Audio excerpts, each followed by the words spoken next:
Polisi tembak polisi di parkiran Polres Solok Selatan, Sumatera Barat. Kepala Satuan Reskrim, Kasat Reskrim, Polres Solok Selatan AKP Ulil Rianto Ansyari, ditembak Kabak Ops Polres Solok Selatan, AKP Dadang Iskandar.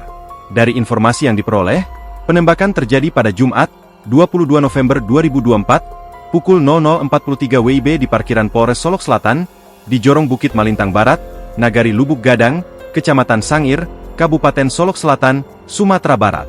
Dikutip dari tribunbatam.id, menurut informasi kejadian bermula ketika Satreskrim Polres Solok Selatan melakukan penangkapan pada pelaku tambang.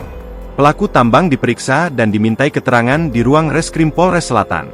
Ketika beberapa personel berada di dalam ruangan, terdengar 2 kali suara tembakan dari luar.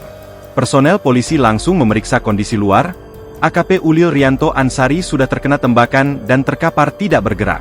Beberapa polisi melihat Dadang Iskandar mengendarai mobil dinas Isuzu D-Max pergi dari Polres Solok Selatan. Saat terjadi penembakan, hanya terdapat AKP Ulil Rianto Ansari dengan pelaku Dadang Iskandar di lokasi kejadian. AKP Ulil Rianto Ansari langsung dilarikan ke Rumah Sakit Bayangkara Kota Padang. Ia telah terjadi kejadian penembakan oleh Kabak Ops terhadap Kasat Reskrim, ujar Kapolres Solok Selatan AKBP Arif Mukti, Jumat, melalui telepon.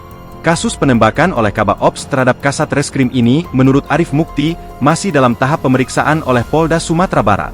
Begitu juga dengan motif penembakan, masih menunggu hasil pemeriksaan dari Polda Sumbar.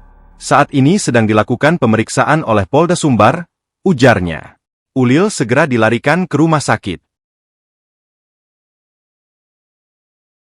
Download Tribun X sekarang, menghadirkan lokal menjadi Indonesia.